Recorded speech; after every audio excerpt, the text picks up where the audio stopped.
Hi, I'm Will Bruin, and I was just recognized as a Seattle Sounders legend. Now I get to do voice reads for the Sounder at Heart podcast network. Here we go. Come on! Hey, O'Shan! Let's go! The Seattle Sounders have done it! MLS Cup winners! The Sounders rule the region! Seattle Sounders is campeón!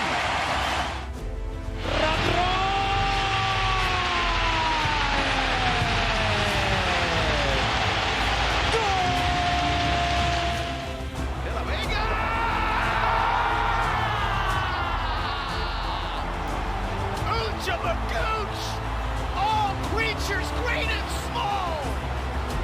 Rothrock going to collect it. He does just about. Runs into the advertising awning. Low to our left. Ball goes in. Oh, what a cross! And what a goal! Where's my copy? I got a bunch of them in the car. I'll get you some. You're handing them out for free already. How many cost on them? $50. I'll definitely give you.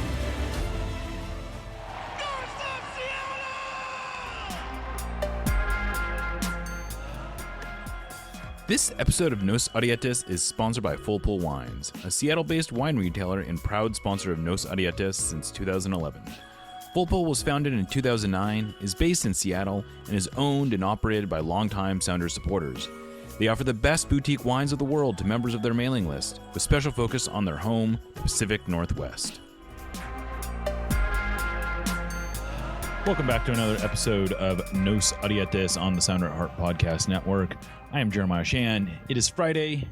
We are back at Longacres, and I am with Niko Moreno for another episode of What We Learned This Week. Niko, have you caught up on your sleep yet? We might as well start there. I did. Thank you for asking, Jeremiah. How's everybody doing? I am rejuvenated after actually sleeping more than 1.5 hours as I did on Wednesday after our very worth it but long drive. Yes. So in case people don't know, Niko and I drove together. Niko did all the driving, I should note. But we went there and back on Wednesday to Spokane. We made a good time. It was about 5 hours there, and we got back in like less than 4.5. I was very impressed how quickly you got back. I was worried we were going to get back at like 6, but I was back in my house at 3:30. So good job, Niko. Thank you. We did. I got a little heavy-footed there for a little bit. I was kind of scared, hoping that my fellow Google users were being strong on letting me know if there was police ahead, and they really did. So if you hooked it up there, I appreciate it. But yeah, no, we did good time. But as tired as I was, and as difficult as the drive was back, because it got a little slick at the pass. I think it was worth it, man. It was really great, and it wasn't just the game, but the pregame, the people, the community. That was awesome. Like the Vancouver game a week earlier, I really was glad that I went, not because the game was so compelling, and both games were good. That helps for sure. But what really made the trip worth it in both cases was everything that we did around it. The thing that really impressed me in Spokane was, we showed up around 5:00, so 3 hours before kickoff at Flat Stick Pub in downtown Spokane, and it was packed. And it wasn't just packed with people. It was packed. Every single person practically was wearing Sounders gear.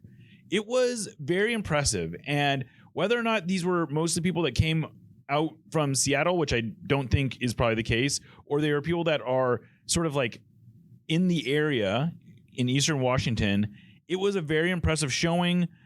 It was a knowledgeable fan base. These are people that clearly were not just sort of tourists coming to see the circus. They were people who are Sounders fans who are really excited to see the Sounders play a game in their, on their side of the state. And, there was this hundreds of people in the march from Flat Stick to the stadium. If you weren't there, it's kind of a cool setup downtown. There, if you've been to downtown Spokane, there's a river that sort of goes next to it, and then there's these bridges that go across the river, and right on the other side of the river is this whole complex where they have a basketball arena, they have a multi-purpose facility, and then they have this stadium.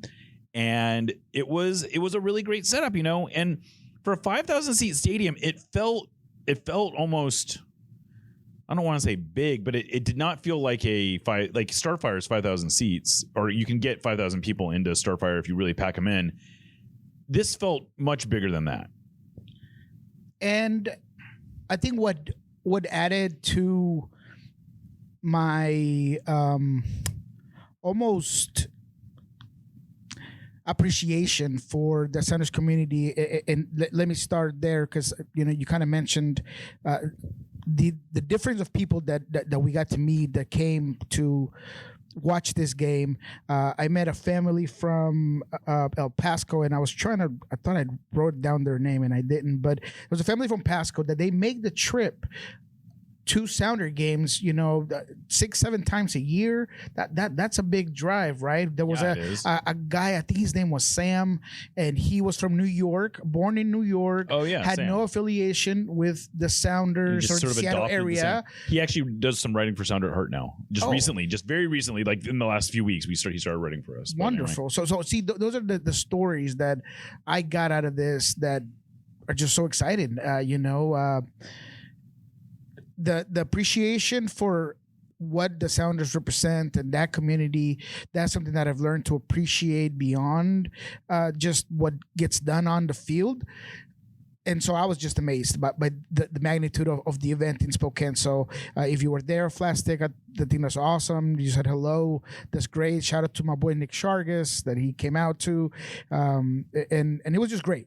But when he came to the venue, other than the indication that he played a little narrow, and it was short, and both you and I thought that he played a little fast. The turf felt, the turf definitely seemed like it was beaten down a little, but that's whatever. I would agree, and I feel like that was difficult for both teams. But as I mentioned before the game, the Sounders just have this ability to adapt and really rough it out of games like this when the field is off, when everything about the situation, you go down a goal. They kept their composure. They kept the ability to stay in the game. You got to credit Brian, and we'll talk a little bit more about the game. But in terms of the venue, other than the field, I thought the atmosphere was great. Yeah. It felt like everybody was like on top of you. The press box was not my favorite. I'll say that. The press box was a little rough. Let's be honest, but go ahead. But yeah, no, in ECS, you could hear them out loud. I thought that they were amazing. When the game was over, they got a due ovation, as they always do. And all of that was incredible. It felt very CONCACAF, I will say that. And that's cool. Some of these games need to have a little bit of that. I always say the dog running around the field or whatever. And in this one, there was that, hey, you played at a different venue. It was different than anything you've ever seen. And you move on. Now, whether we'll play there again or not, we'll talk about that afterwards. But it was a good experience. And I got to give some credit to Jesper Sorensen. I had never really interacted with him before this, and I came away, frankly, blown away. He's very impressive. No excuses. He was honest. He basically said, I thought we did a good job playing our game. I thought we had the game at our pace. We had the game, we did the things we had to do, but we weren't, credit to the Sounders for not letting it sort of tip. And I just thought he had some great insight. He had no complaints at all about he actually said really nice things about the venue broadly. And he was not, because you can imagine some coaches coming in there being like, what are we doing here? Why are we playing this game in Spokane? This is not what CONCACAF is about. Or what? There was a lot of coaches would have come in there and complained. And he did not have any complaints. It was, we didn't do what we weren't, as good as we weren't good enough. And I thought that was a very fair analysis. And, I want to, speaking of the game, there were times where it felt like it was on the verge of tipping, of like going a little off the rails. And the Sounders, what I think they have done so impressively, especially in these 4 games where they've won 4 away from Lumen Field, lost the possession battle in all of them, is they've ridden that line between losing control and ceding possession. It's like there's a difference. Like they have not controlled any of these games really, but they haven't lost control, if that makes sense. You know what I mean? Like the games have not felt like they're too big for them. It never felt like they were just being sort of like they're just hanging on for dear life. And that they got 2 goals. They won this game. I mean, they got 2 goals. They got 2 good deserved goals. These were not fluky goals. And I just think that it's really starting. This is starting to become a character building exercise. And, you know, they've won 5 of 6 games in this season. They're 4-1 in league, or 3-1 in league play. It's shit. And they haven't been at their best. I think that's a great sign.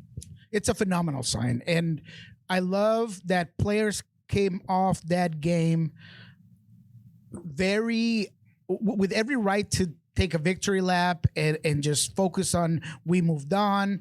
We did it in Spokane, but it was the opposite. It was like, we just need to be better. Right. You know, Christian Roldan straight up said, look, we cannot control games. Let's not be naive about the way we've been playing. Mm-hmm. That type of self-awareness is phenomenal. So you're right. It's always, this is something that I say often as well, is it's always easier to learn with a W on your side. Yes, it is. And that's what the Sounders are doing. They're learning from their mistakes, or where they need to adapt, or from certain situations, or where they need to be better, but they're doing it, winning games. And there is a level of fortitude that you need to rough it out, and the Sounders have done it. I also got to credit Brian Smetzer, my best friend, because his substitutions in this game, they were spot on. I literally had put on a post on socials that you aged very well. Is the game wasn't just sloppy at a certain part of the game, but he got winded. Like it got a little bleak, as if the team just needed something else. And that spark plug usually is just Paul Rothrock coming in and just being this injection of adrenaline right into the heart of the team. But Peter Kingston and Danny Musovski came in, and they all did their own, in their own way. They all provided this spark, and it was phenomenal. So credit to Brian for when he decided to make that substitution. As you mentioned, I thought it was about to tilt too. I thought it was about to tilt. You were absorbing too much pressure. You were allowing this team to kind of get on top of you.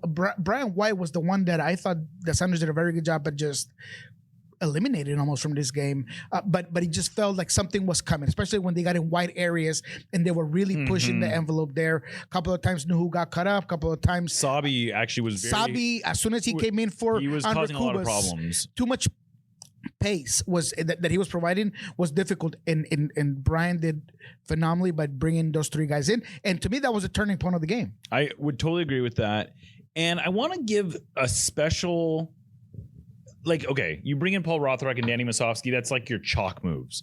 Those are the moves, the standard moves. Those were probably written beforehand, maybe not the exact time, but like those guys were every scenario of this game, Danny Musovski and Paul Rothrock are coming into this game. I don't think Peter Kingston was on that list in the same way. And there was something that Brian saw, and I know that was the one when he came in, I was like, who's he even coming in for? And that was for Ferreira was shocking to me, because I actually thought Ferreira was having, again, a pretty good game.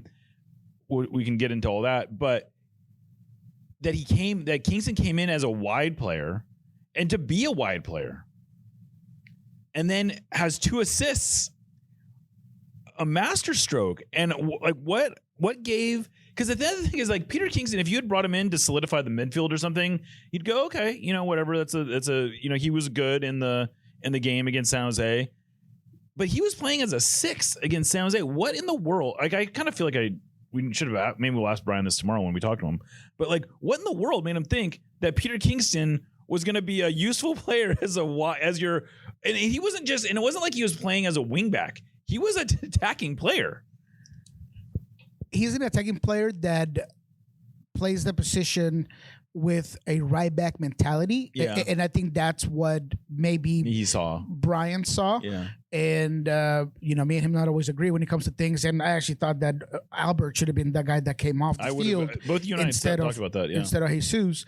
But regardless of, the plug-in player worked phenomenally because he has the two-way ability and the versatility of what he does in the specific area of the field. I thought it was important because he could get inside where he is comfortable playing in the inside channel and allow Kalani to be the guy that pushed farthest up the field, but then he could also track back. He could get out on the side. And the biggest difference that I've seen, or maybe something that I had missed from Peter Kingston in what I've seen in Tacoma Defiance and what I've seen in the training field, that in San Jose specifically, I said he's ready to be signed, was how poised he's on the ball. There is a moment. There's no panic. There's no panic. There's a moment in San Jose where he does this settle turn and he's receiving the ball on top of the 18 with somebody pressuring. He probably hear the steps, and he's so settled on the turn. In this one, that play for Danny Musovski is not just the turn, but then the ability to cut in between both defenders, get to where you want to get to, put the ball with the good service, good pace, good location.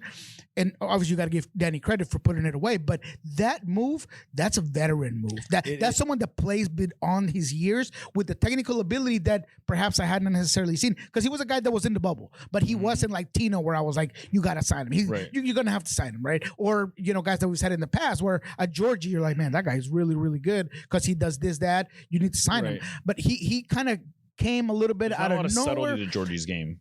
But there is a lot of subtlety to Kingston's game. Correct. Exactly. So and that's what it was that really impressed me. So yeah, just Peter Kingston there ran there for me. And I thought Paul Rothrock made an interesting comment after the game where he said he was talking about how the throw-in that he makes. So this play starts as a throw-in, and it's in the deep in Vancouver's end, and Paul just sort of like tosses us off to like the easiest throw or the quickest throw he can make is to Peter Kingston. And Kingston's up against the sideline. He's got two guys on him. Very easily could have turned into a turnover. And Paul was talking about how if that's a turnover, we're talking about that play for very different reasons. Because there's no way I should have thrown that ball into him. I put him in a bad position. And what's he do with it? He turns it into goal. He like you said, he makes this move. He doesn't panic. He just takes possession. And then also the way he's just sort of shrugging off the defense, like he's getting pulled from behind because he beats his man almost immediately. And then I don't know if he saw Musovski or not, or if he was just sort of putting into a dangerous spot, but it was a beautiful ball. And it was the only person that was going to be able to get there was Musovski. And, to Musovski's credit, I was talking about this in the game where up until that moment, which was about 10 minutes after he came on, 13 minutes after he came on, something like that, he had been kind of struggling. And it was almost like, what is he doing out there? What's the point of having Danny Musovski out there? Yeah. Sure. But you can see in that moment exactly why he's on there, because there's almost like this switch that goes off in his head when as soon as there's an attacking opportunity, all of a sudden he's like a totally different player, and he's like attacking that ball and he's going for it.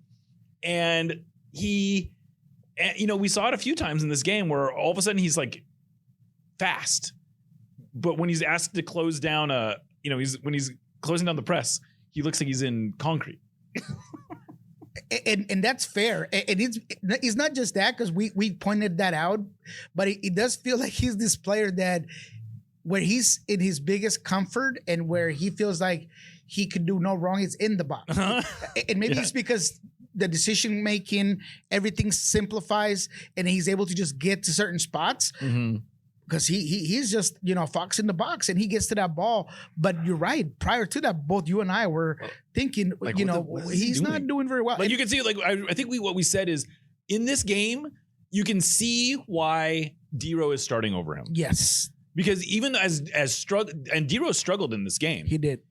He was doing a lot of dirty work. He had sort of a thankless job. He was doing he was getting mugged, and he was asked to do a lot, and sometimes he was not up for it, and sometimes he was. But you can see why he's playing, because he's relentless. He always is going after the ball. He understands pressing triggers. He's willing to sit in there and hold the ball up and do all the thankless work. And then he'll have moments where he's able to like create for himself. I mean, he didn't finish it this game, but you can see the moments. And then with Danny, it's like if he's not scoring, you're just like, why is he out there? But then he scored. I mean, then he has a moment like that and that was a big moment. That was a huge goal, and it wasn't an easy shot, but he was wonderful with it. And then of course there's the second goal, which is very different. It comes out of a sequence that is at least 15 or 16 passes long. I don't know if the highlight actually captured the entire sequence, but they do a great job. It was like a perfect job of pushing forward and then retreating tactically and resetting and then kind of reassessing everything. And then the Kalani's ball to Kingston to put him into space. Beautiful ball. And then Kingston has Musovski streaking in. I'm sure that's who he's aiming for. And it was sort of behind Musovski. Musovski kind of does his whole like routine where he's frustrated. And the funniest thing is, like, while he's sitting there frustrated, Paul Rothrock is controlling the ball and putting it in the net. Kind of a perfect encapsulation of everything there. But Paul Rothrock again making that back post run in almost like a mirror image, really, of the goal he scored in the first leg, where including Danny Musovski just barely being out of his reach. And you know, I don't know if I would call this a hustle goal, because it looked, I mean, he was always making that run and there was never a moment where he had to sort of like ungive up on it or whatever. But it was great. It was just like a perfect little moment. I guess I didn't know this, but Rothrock apparently has a ton of family in Spokane. His dad, I guess, grew up there. His grandma's still there. A bunch of his family was in town for a funeral for a family member. And so he had a whole bunch of family on hand. I did not know that he is he's he said you talked about, we would make this 5-hour drive multiple times a year to go visit grandma. So it was very fitting that Paul Rothrock got to have that moment. And although I wouldn't call it a hustle play, it is a smart, very smart, spational, moment from Paul. He always has this. He is always going to give you that specifically. He's going to do his job, and he's going to do it at the top of his abilities, and he's rewarded for it, right? So yes, the one in San Jose, that one was more of a, what is San Jose? Well, I mean, the one in San Jose was the one he got played into space, and he was a breakaway. The one in Vancouver. There you go. The one in Vancouver. The one in Vancouver is the one that he makes that extra run, and he closes that to the run to the second post. In this one, same run in the far post, but he's just always watching. And then the ball gets to him, and he has to control it, try to figure out not to panic, be composed. Let me put this away. Because how many times did we see in this specific game a ball over the top of the upper bar? I mean, it was often. So many. I don't think we both of us mentioned this during the game.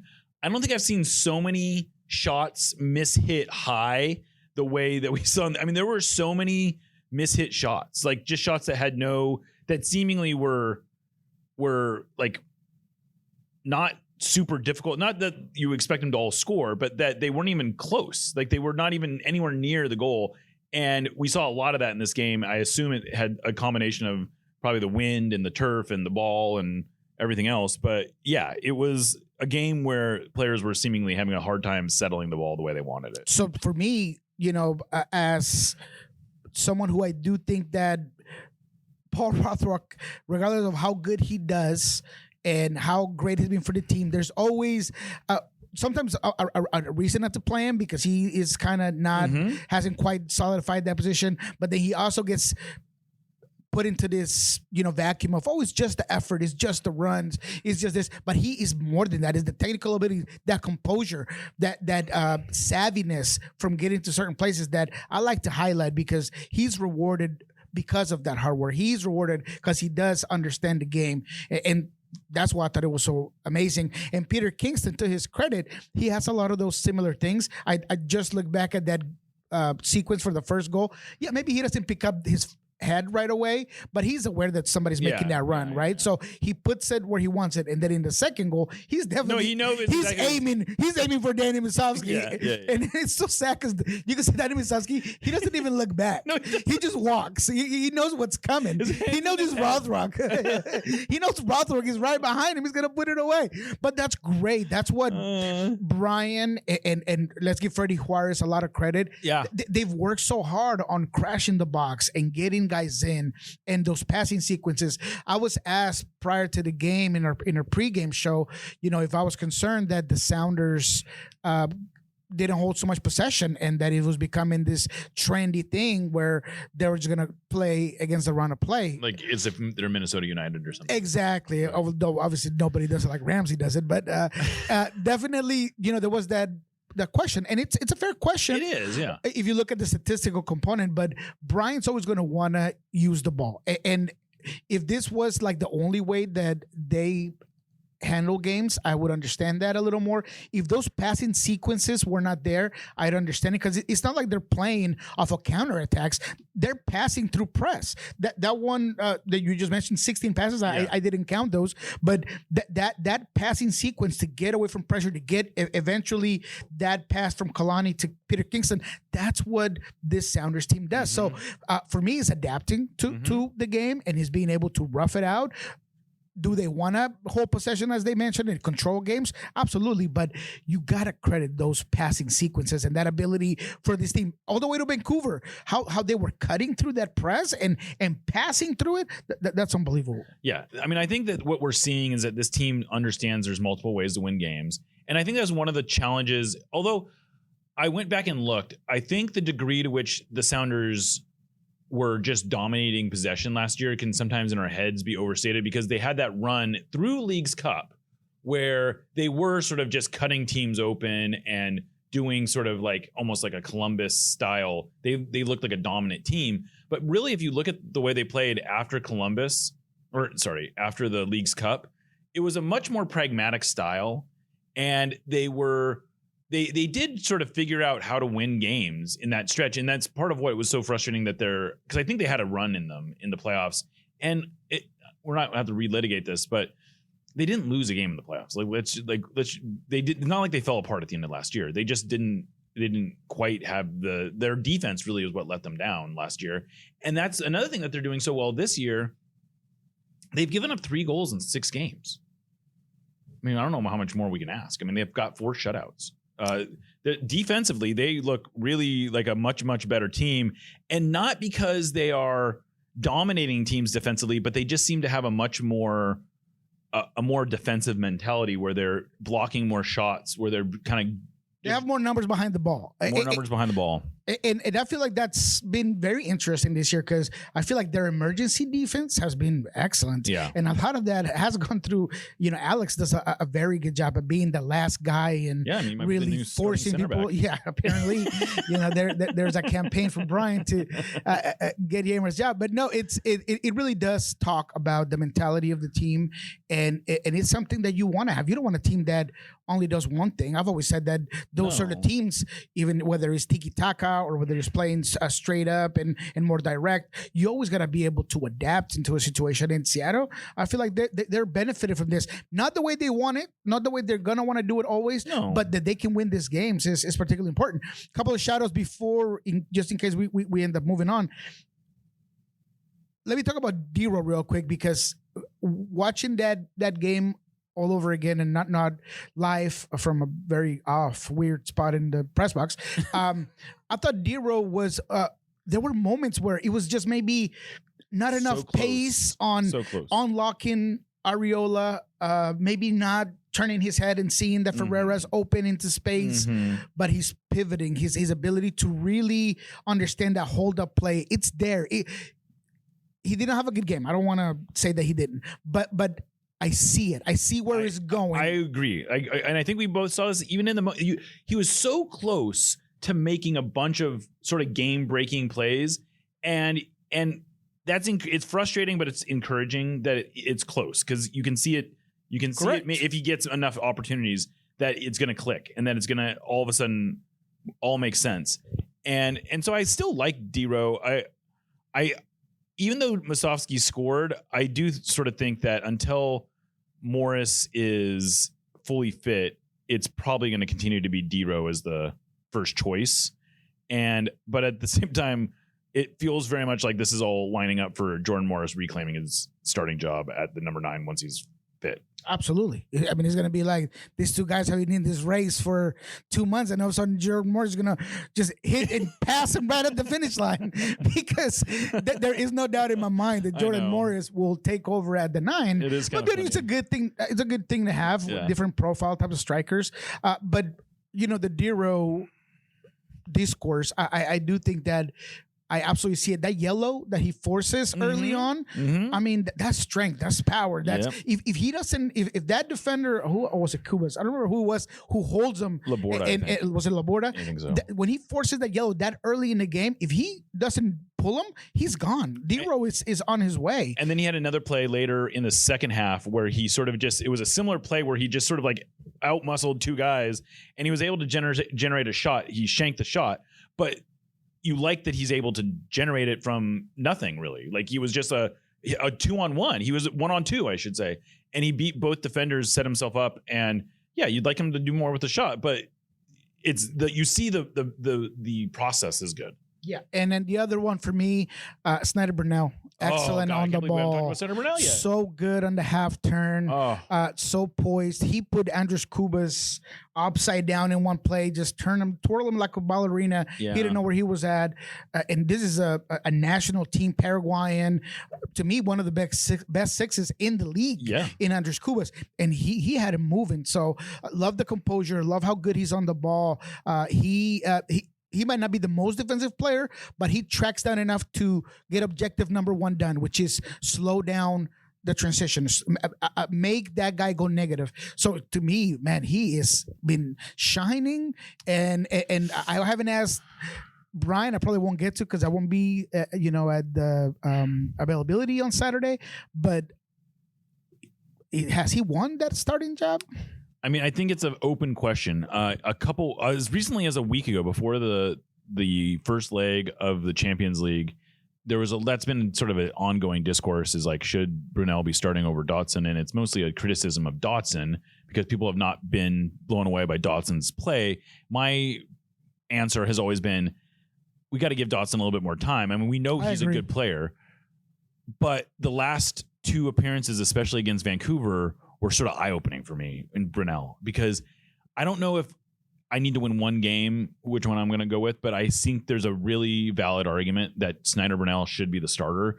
He's just he's a much more dynamic player.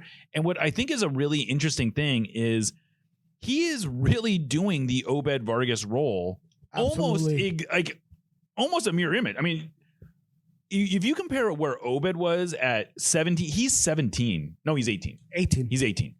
But if you compare where Obed Vargas was at 18 and where Snyder Brunel is leaps and bounds, I think, in terms of like the high end stuff. Now, Vargas's baseline was better. He is correct. He was more reliable. He logged a lot more minutes. I mean, there's a reason that at this age, Obed had 4,000 minutes or whatever it was, and Snyder has 500.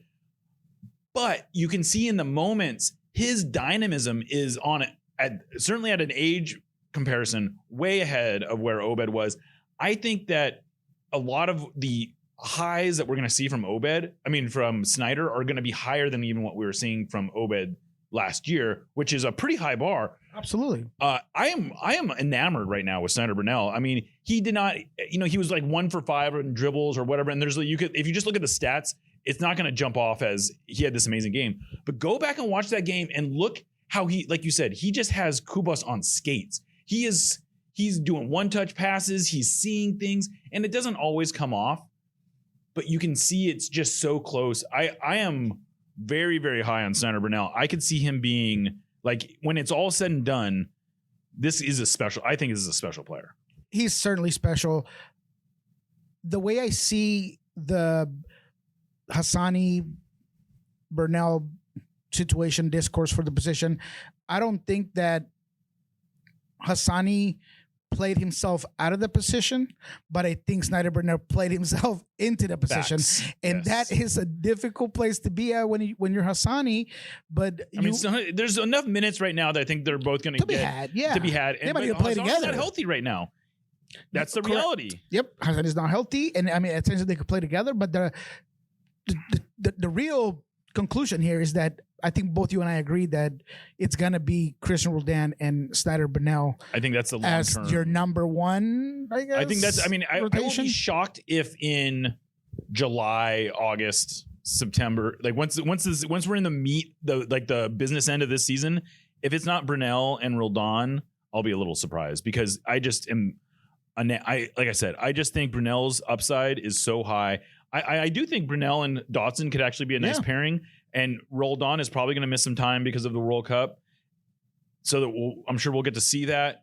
But right now, I mean, I'm really liking the way this roster is built. I think that, you can blame whoever you want. The Sounders don't have, they're not spending a lot of money, but I also think that's showing a lot of faith in the guys that they have. And those guys are taking their chances. I mean, let's give them credit.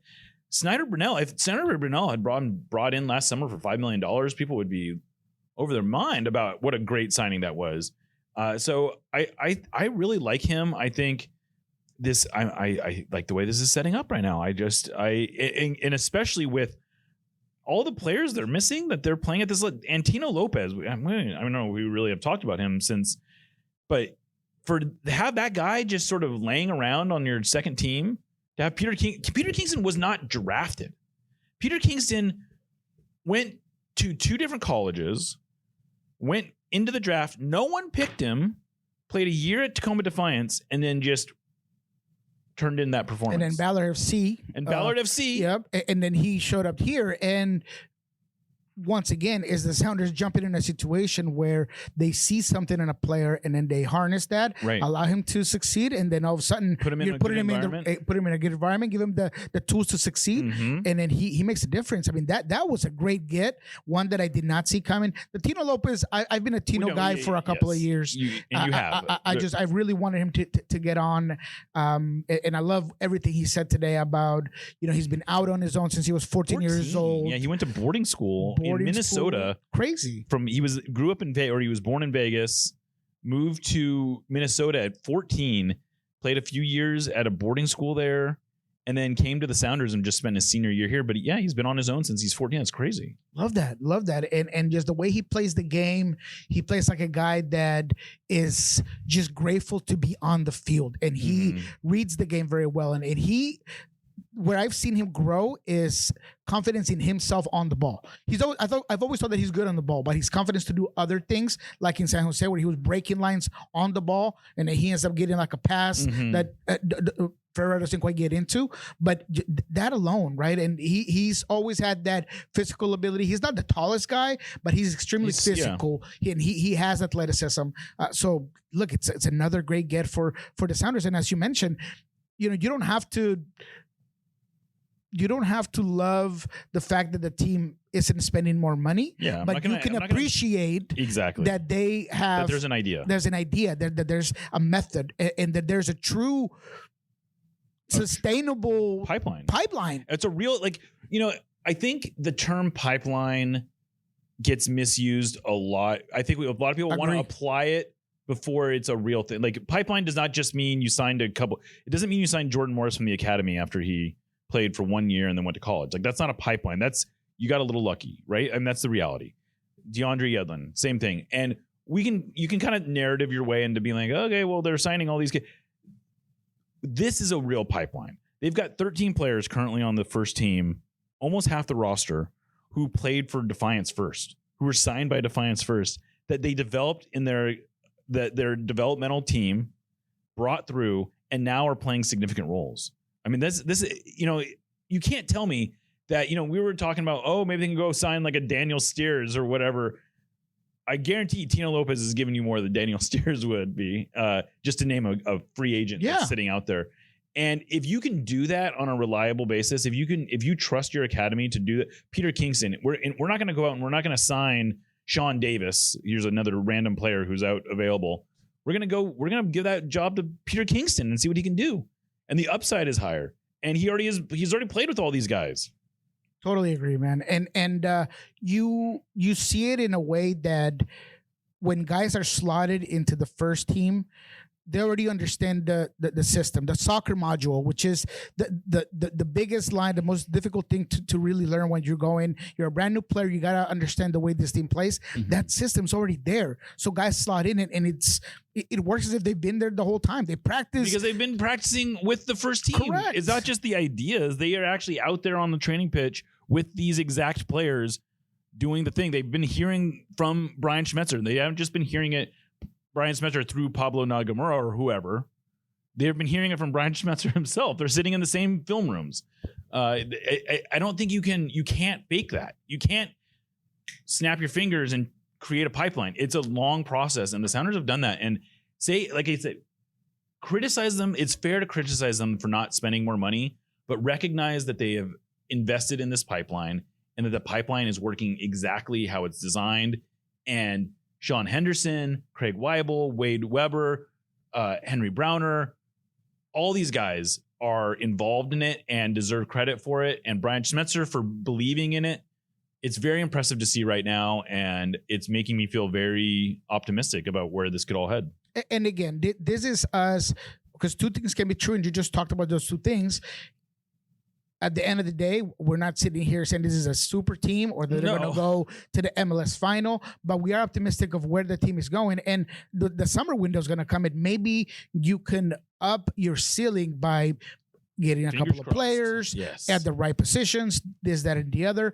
But don't wait till then to give the team credit for what is working and what makes you different, what makes you a team that other clubs should be looking at and be like, man, we need to be on that train just like the Sounders are. So not to get too far into the rabbit hole, but great game, obviously, by the Sounders. Cincinnati went to El Volcan and dropped it wasn't El Volcan, it was MSU. Yeah. And they got 4-0. 5-1. 5-1. And now, I'm tripping. Well, let's do this. Let's take a break. We're going to come back and we'll talk about this series, and then we'll also preview the Minnesota United game, and we can kind of put that all together. But you're listening to Nos Ariates.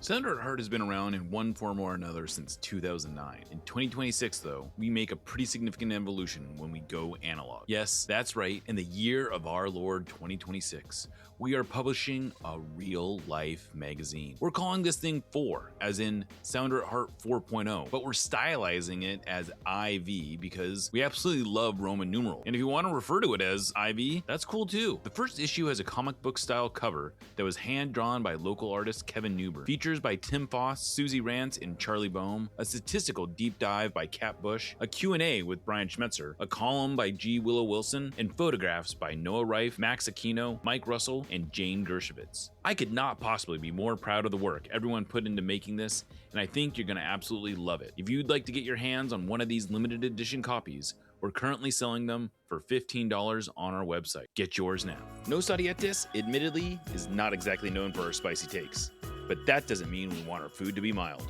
Spice up your life with Hacks and Ferments. Handcrafted in Georgetown and made with the best local ingredients from across the Pacific Northwest, they specialize in unique small batch fermented hot sauces and vinegars. Hacks and Ferments brings bold flavors and natural fermentation together for something truly special. Whether you're a heat seeker or just looking to elevate your cooking, you'll find something you love at hacksandferments.com. That's HAXANFERMENTS.com. And right now, if you use the code Sounder at Heart, that's all one word, at checkout, you will get a free hot sauce with your order. Again, go to hacksandferments.com, use the code Sounder at Heart at checkout for a free hot sauce with your order. Hacks and Ferments is a proud sponsor of the Sounder at Heart podcast network.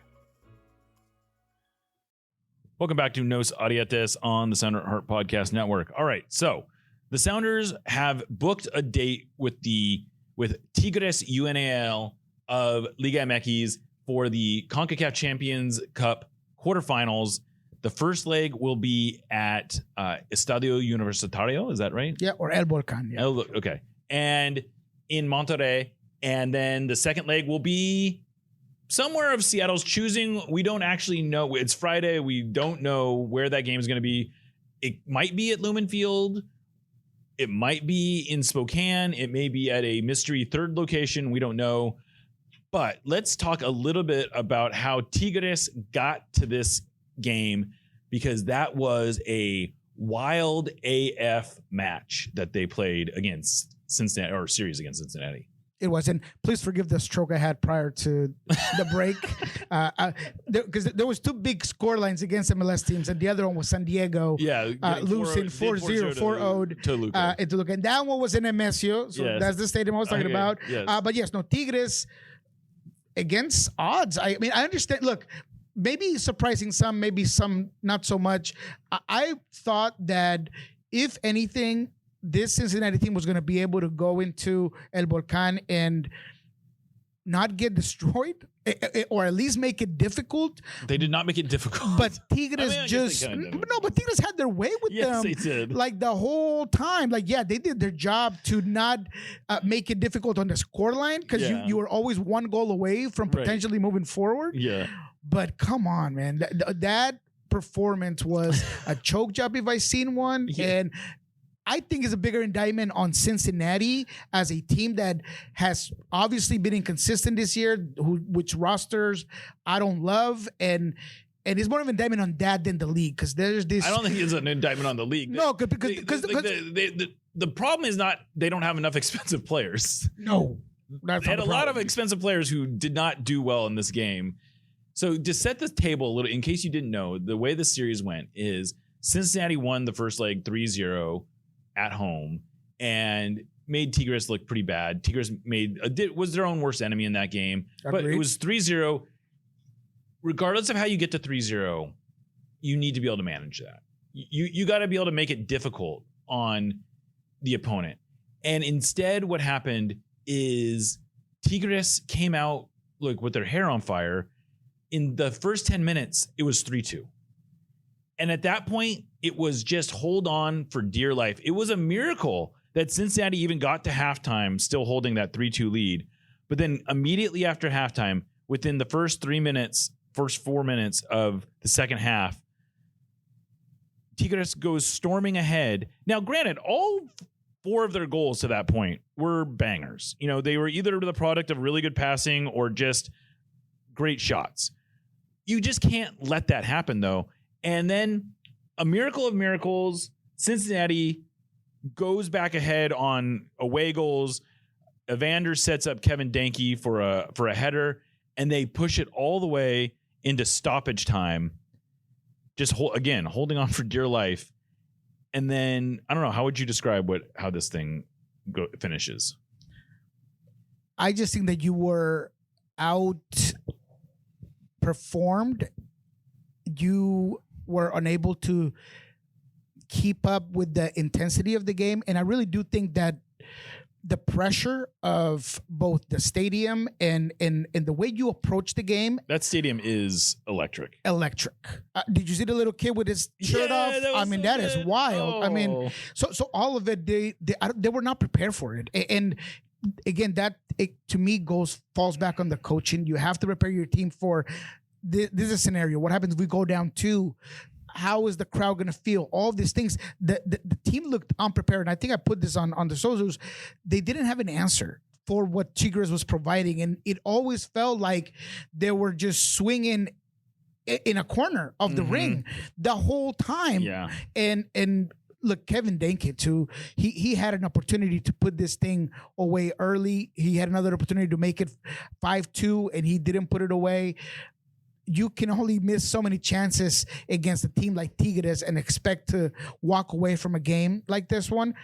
And that's what really happened. I will say this, though. Look, that is a talented team. Like, from front to back, El Búfalo, the guy with the chilena or the bicycle kick that he puts away. Yeah. He's a very good player. Actually, the Sounders had looked at him. He had a small stint in Uruguay, but when he was with LA Quito, the Sounders were actually looking at him, and he had a lot of MLS teams reach out before he went into America. But this guy is relentless. He's strong. He could put it away from anywhere. You have an MLSer that I really like that in Orlando. I don't think he shined as much as he should have. Cesar Araujo in midfield. Excellent player. I thought that he was one of those guys that they're going to make it interesting to see that battle between, Christian and Snyder in that midfield, or Hassani in that one. Diego Lainez is a guy that was a star for Mexico at one point. They thought that was going to be their next superstar. He went to Europe. He didn't quite cut it, came back, but he's still extremely shifty. He's quick. He's dangerous. If you don't watch him, he can really put you under some trouble. So this is going to be a phenomenal matchup for the Sounders. But for Cincinnati, I just didn't think they came in there with the right attitude, and they were never in the game. No. In reality, I mean, they were close to making it simply because of the away goal. But other than that, man, it was Tigres for the majority of it. Yeah, I mean that. I don't think the Sounders are going to let themselves get into that position. I don't know if they'll be able to, if they can win 3-0 at home, that would be nice. But I have a feeling that this is going to be a much cagier match in Tigres.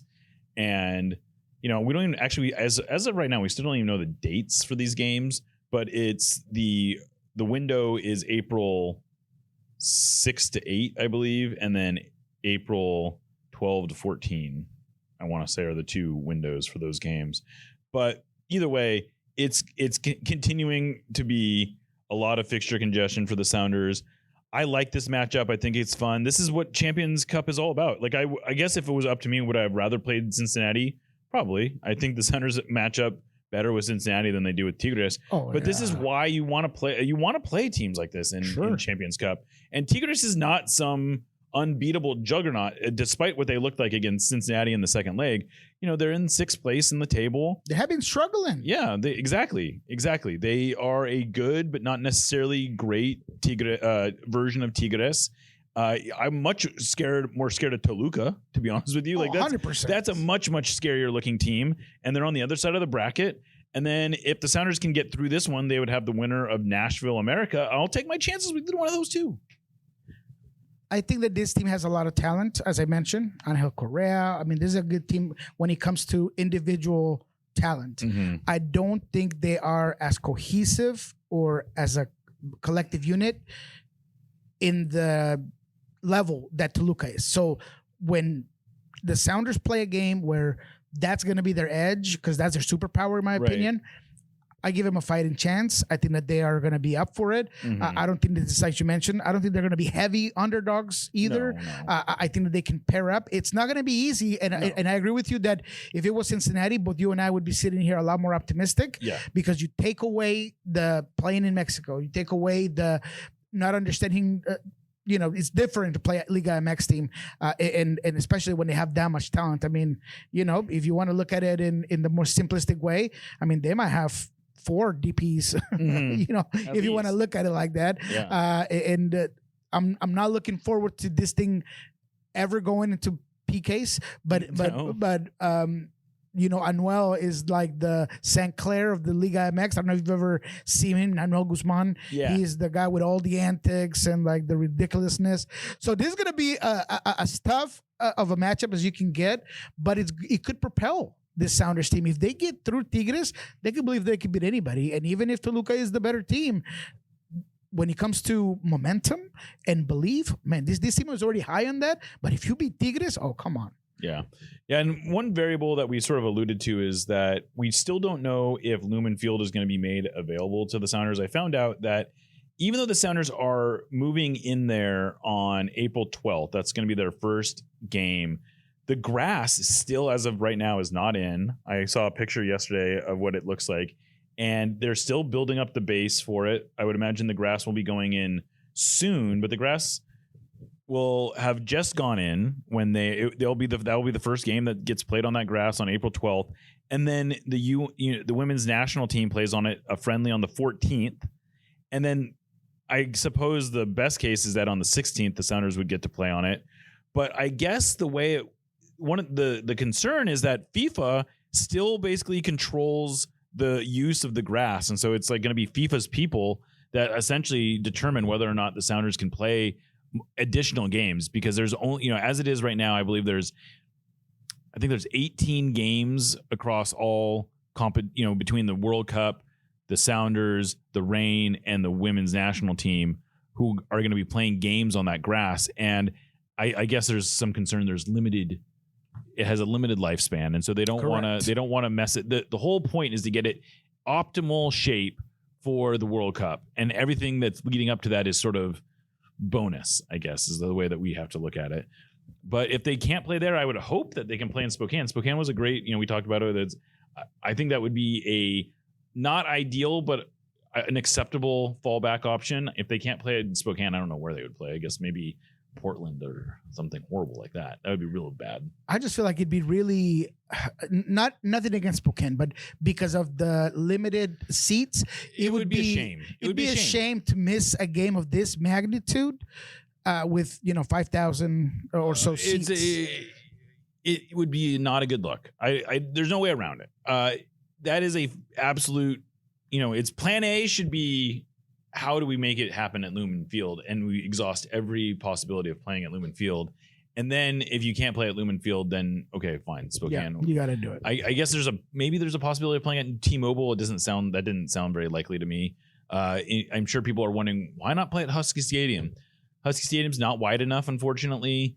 And then outside of those places, the challenge is the facilities, because they need to have a certain level of broadcast. They need to have a certain level of locker rooms. And these are things that like Starfire doesn't have, that the Husky soccer stadium doesn't have, that, wherever else you can imagine, I guess just are not suitable for this level of competition. And luckily Spokane was, credit to them. But I guess we should also talk about the Minnesota game. This is a huge opportunity for the Sounders. If they can get another win, and at that point, the Houston game, which would be the last road game on this 5-game road trip, that is suddenly all gravy. That is nothing but upside there. And I guess the Sounders are technically going to be playing 8 straight games away from Lumen Field, because they'll play. This will be the 5th one, 6th one. No, this will be the 5th, and then they'll play the game against.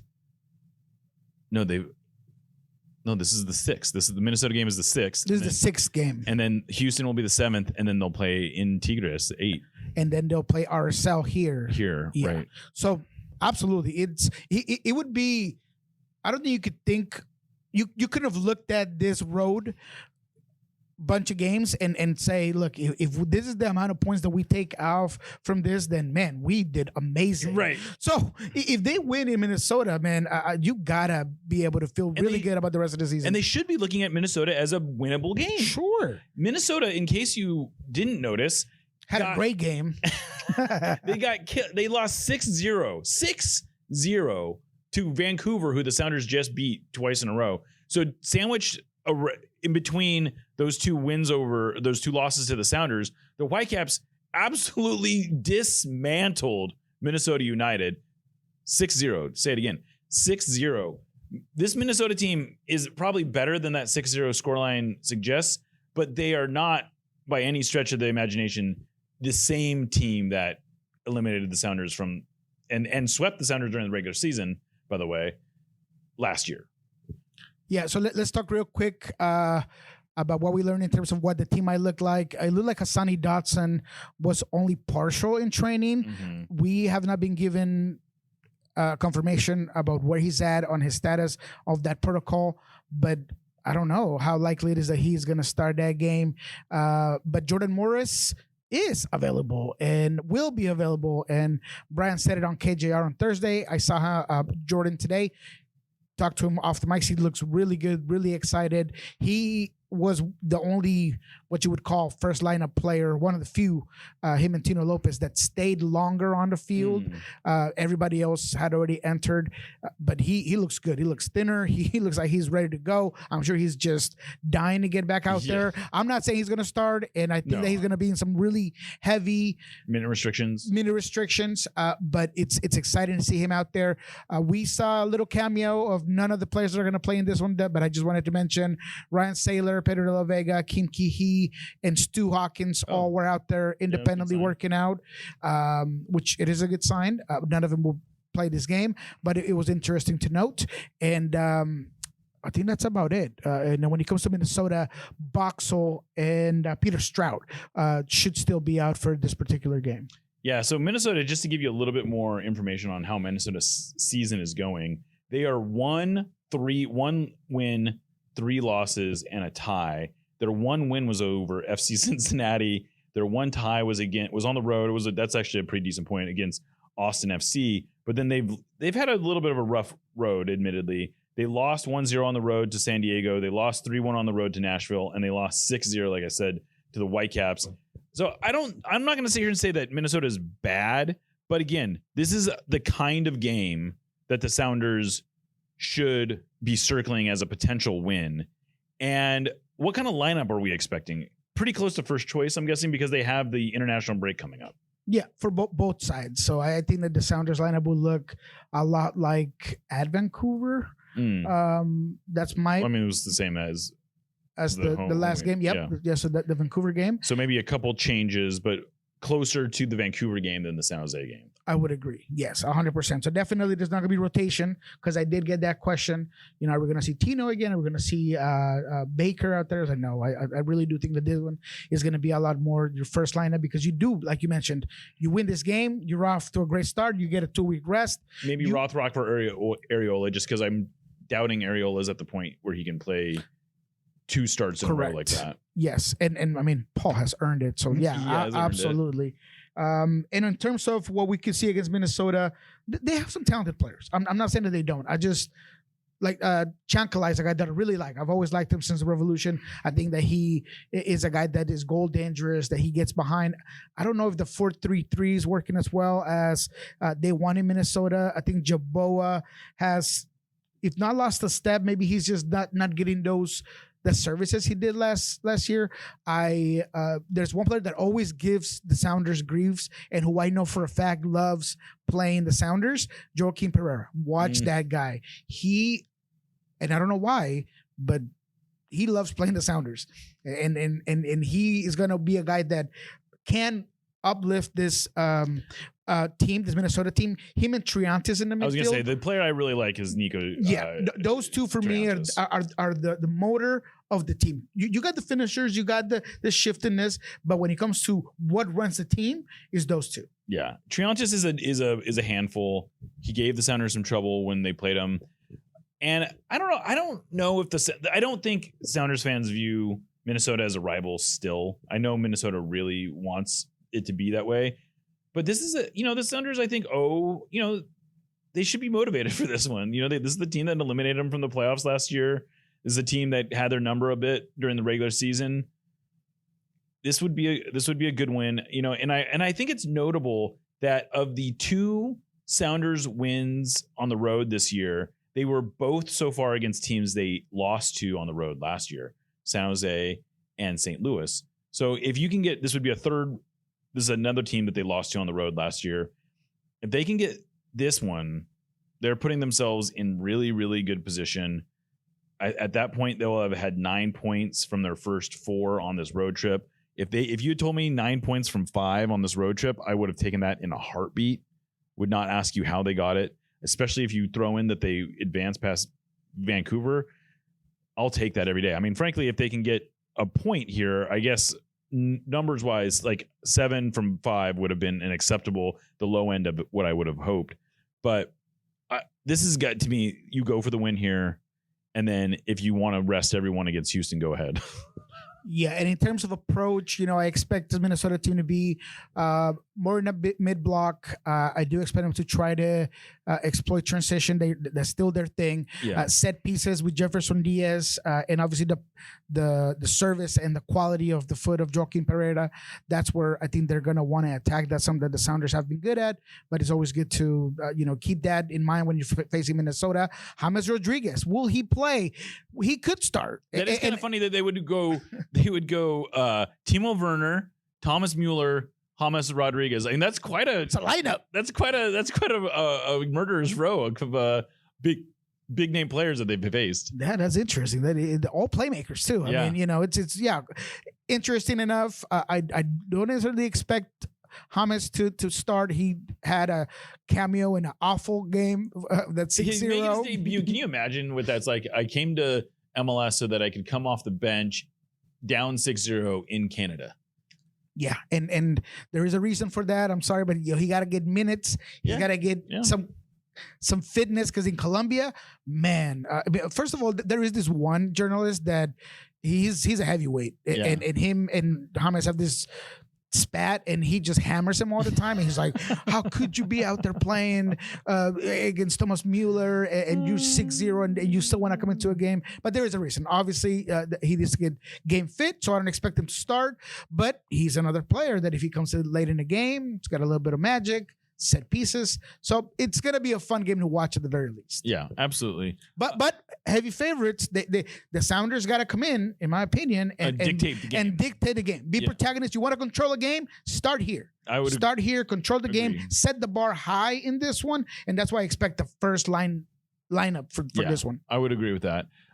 Just real quick, the league announced that the details of the sprint season, I guess that's kind of the name that we've settled on. I like that. Which will be the first part of 2027. MLS is going to play, every team is going to play 14 games, 7 at home, 7 away, all inside the conference. So they're going to play every team inside their conference once. And then they're going to have 8 teams from each conference advance to the playoffs, single elimination playoff to MLS Cup. MLS Cup will be in May. And then we'll start with the new calendar in July. I don't know. Do you have any thoughts on this sprint season? I actually find it to be a nice compromise. It's a compromise. It's necessary at the end of the day for the ultimate prize, which is connecting to the rest of the world in terms of the calendar. I think it's great. It's well done. I mean, it's not MLS's back. No, it's definitely, it feels a lot more put together. Right, So, I agree. I mean, the timing of it is not perfect. It would have been really nice if this could have been the lead up to the World Cup, and then the World Cup would have been this nice break. That's a good point. That would have been all nice, but they messed up and they couldn't make that happen. So, hey, I think this is a perfectly acceptable solution to a problem that MLS chose to create, but whatever. If we can agree that there's a point of switching the calendar, then this makes sense. I don't have a big take on it. I just thought it was important to put it out there that it's happening. Yeah, no, that's fair enough. I think on other news, nothing that we can necessarily add on, but that I don't know if the Yamar Gomez Center, I don't know if we talked about that. No, we haven't here. talked about it. You said, I think on Lobbing Scorchers, you said you think he's going to be out like 8 weeks. Yeah, 8 to 10, it's 8 weeks is what I heard was the minimal amount of weeks that he would be out. And obviously that's from the injury. Right. And Brian will probably speak to it more tomorrow, I would imagine. That would be my guess. Yeah. But it's difficult, but again, opportunity for other players to come in, and we'll see what Tino does. But it'll feel good to have Yamar back for this games at Tigres. He's a guy that you would have been, to have excited to have on. But yeah, that's it. All right. Well, let's get out of here, Niko. It was wonderful. I just want to say, in case this got skipped over, thank you so much for driving. You were a wonderful driver. I enjoyed we had a really nice conversation. It made the way there fly by for me. I don't get to be a passenger in a car a lot, and that was a lot of fun to just kind of get to know you a little bit better. We've obviously known each other for a long time, but we haven't spent 5 hours in a car together like that. I guess it was similar to us getting to hang out in Mexico for Champions Cup, but that was that was a long time ago. But that was the first one. That was a good one. That was a good one. But I appreciate it. It was a great time. Thank you for having to endure my son and his friends and in the back seat. They chose to eat at Chili's. We don't have to get into this. We won't. But thank you for that. Yeah. I was like, well, teenage boys, what are you going to do? All right, let's get out of here. I'm Jeremiah Shan signing off for Niko Moreno. This is No Sadiatis, part of the Sounder at Heart Podcast Network, and we will catch you next time.